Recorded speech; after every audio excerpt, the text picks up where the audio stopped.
அனைவருக்கும் வணக்கம். திருப்போணம் இளைஞர் அஜித்குமார் காவல்துறையால் அடித்தே படுகொலை செய்யப்பட்ட சம்பவம் ஒட்டுமொத்த தமிழ்நாட்டையே உலுக்கிப்பட்டது. இந்த வழக்கினுடைய விசாரணை தீவிரமாக நடைபெற்று வருகிறது. சிபிஐ வசம் வழக்கின் விசாரணை இருக்கிறது. கடந்த 20 நாட்களாக சிபிஐ விசாரணையை கையில் எடுத்து வருகிறார்கள். ஆரம்பத்திலேயே இந்த வழக்கில் சில முக்கியமான கேள்விகளும் சந்தேகங்களும் எழுப்பப்பட்ட வண்ணமே இருந்தது. 5 காவலர்கள் அஜித்குமார் மீது கொலைவெறி தாக்குதல் நடத்தி கொலையே செய்கிறார்கள். கொலை செய்யக்கூடிய அளவிற்கு அஜித்குமார் செய்த தவறு என்ன? ஒரு சாதாரண நகை திருட்டு புகார். ஒரு நகை திருட்டு புகாருக்கு இந்த அளவிற்கு கொடூரமாக சித்திரவதை செய்து படுகொலை செய்யக்கூடிய அளவிற்கு காவல்துறை செல்வார்களா? அப்படி என்றால் நகை திருட்டு தான் உண்மையான புகாரா?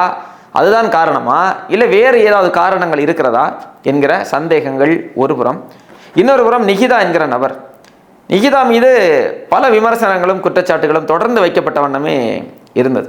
நிகிதா கொடுத்த அந்த புகார், அந்த நகை திருட்டு புகார் என்பதே பொய்யானதாக இருக்க வாய்ப்புகள் இருப்பதாக பலரும் தங்களுடைய கருத்துக்களை தெரிவித்து வந்தார்கள். காரில் நகை இருந்ததா இல்லையா, இதெல்லாமே பெரிய ஒரு கேள்வியாக மர்மமாகவே இருந்து வந்தது. அப்படி இருக்கக்கூடிய சூழல்ல இந்த கேள்விகளுக்கெல்லாம் விடை தரக்கூடிய வகையில் சிபிஐ விசாரணை நடந்து வருகிறது.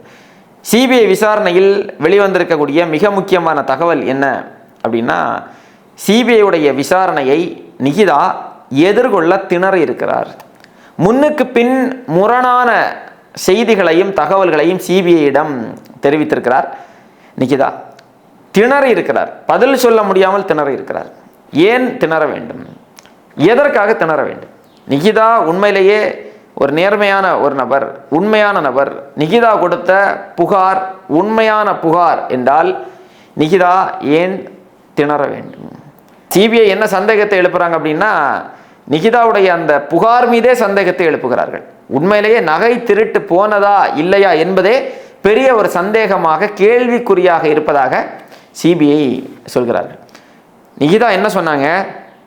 கார் சாவியை அஜித்குமார் கிட்ட கொடுத்ததாகவும், அஜித்குமார் காரை பார்க்கிங் பண்ண போயிட்டு நீண்ட நேரமாக அஜித்குமார் காரை தன்னுடைய வசம் வைத்திருந்ததாகவும், ரொம்ப நேரம் தாண்டி தான் சாவியை என்கிட்ட கொடுத்தார் என்பதுதான் புகார். அப்போ அந்த நேரத்தில் அஜித்குமாரும் அவருடைய நண்பர் அருணும் வடகரை வரைக்கும் நிகிதாவுடைய காரில் சென்றதாகவும் நகை காணாமல் போனதாகவும் இதுதான் புகார்.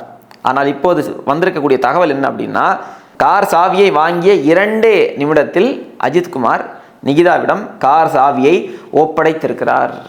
அது மட்டுமல்லாமல் கார் அந்த கோவிலிலிருந்து வெளியே எங்கேயும் செல்லவில்லை என்கிற தகவல்களும் வருகிறது. அங்கேயே தான் நின்றிருக்கிறது. 2வது முறையாகவும் கார் சாவி நிகிதாவிடமிருந்து கொடுக்கப்பட்டிருக்கிறது.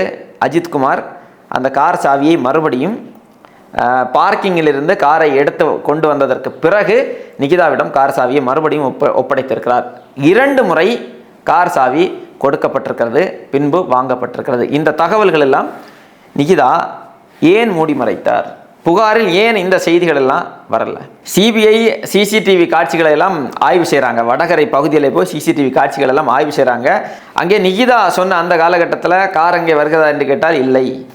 அஜித்குமாரும் அருணும் காரை அங்கே எடுத்து வந்ததற்கான எந்த சாட்சிகளும் இல்லை. அதை தாண்டி வடகரை பகுதியிலே கார் செல்கிற போது நிகிதா தான் அந்த காரை ஓட்டியதாகவும் தகவல்கள் வருகிறது. அதாவது ஒரு செய்தி உறுதியாகி இருக்கிறது. நிகிதா கோயிலுக்குள்ளாடி இருக்கிற நேரத்தில் காரை எடுத்துட்டு வெளியே போயிட்டாங்கிற குற்றச்சாட்டு வந்தது இல்லையா, அது உண்மைக்கு புறம்பானது. அந்த புகாரில் எந்த விதமான உண்மைத்தன்மையும் இல்லை என்கிற தகவல்கள் வெளியாகி இருக்கிறது. அப்போது நிகிதா ஏன் இப்படி ஒரு பொய்யான ஒரு தகவலை சொல்ல வேண்டும்? அப்போ உண்மையிலேயே நிகிதாவுடைய காரில் நகை இருந்ததா என்பது இப்போது அந்த சந்தேகம் வலுக்கிறது. நடந்து கொண்டிருக்கக்கூடிய இந்த சம்பவங்கள் எல்லாம் பார்க்கிற போது நிகிதாவுடைய காரில் நகை இருந்ததற்கான சாத்தியக்கூறுகளை இல்லை என்பதாகத்தான் நம்மால் அதை பார்க்க முடிகிறது. அப்போ இந்த புகார், இந்த குற்றச்சாட்டு இதெல்லாமே நகைக்காக அல்ல, அஜித்குமார் என்கிற நபருக்கும் நிகிதாவுக்கும் இடையே ஏற்பட்ட அந்த வாக்குவாதம். அப்போ அந்த வாக்குவாதத்தில் நான் யார் தெரியுமா, நான் பெரிய ஆள், எனக்கு அரசியல் பின்புலங்கள் எல்லாம் இருக்கிறது, பெரிய பெரிய அதிகாரிகள் எல்லாம் எனக்கு தெரியும், அரசியல்வாதிகள் எல்லாம் எனக்கு தெரியும், என்கிட்ட ஒரு கோயிலில் காவலராக இருக்கக்கூடிய ஒருத்தன் என்கிட்ட திமிரை காட்டுறதா, வாக்குவாதம் செய்வதா, நான் யாருன்னு காட்டுறேன் என்று திமிரில், அதிகார திமிரில், தெனாவட்டில் நிகிதா யாரோ ஒரு அதிகாரிக்கு, தன்னுடன் தொடர்பில் இருக்கக்கூடிய அதிகாரிக்கு புகார் கொடுத்து அந்த அதிகாரி மூலமாகத்தான் இதெல்லாம் நடந்திருக்கிறது என்கிற சந்தேகம் ஏற்கனவே இருந்தது இல்லையா, அதெல்லாம் கூடுதலாக இப்போது உறுதிப்படுத்தப்படுகிறது. இப்போ யார் அந்த அதிகாரி, நிகிதா யாருக்கு அழைத்து சம்பவத்தை சொன்னார், அந்த அதிகாரியை விசாரணை வளையத்திற்குள் கொண்டு வாங்க. முதல்ல நிகிதாவை கைது செய்யுங்கள், கைது செய்து சிறையில் அடைங்கள் நிகிதாவிடம் விசாரணையை இன்னும் தீவிரப்படுத்துங்கள். நிகிதாவுக்கு தெரியும் நடந்தது என்ன என்பது. அஜித்குமாரை அடித்து படுகொலை செய்யப்பட்ட சம்பவம் அது ஒரு புறம், அதை இந்த பக்கமாக வைப்போம்னு வச்சுக்கோங்களேன். இன்னொரு புறம் நிகிதாவையும் தீவிரமாக விசாரணை செய்ய வேண்டும்.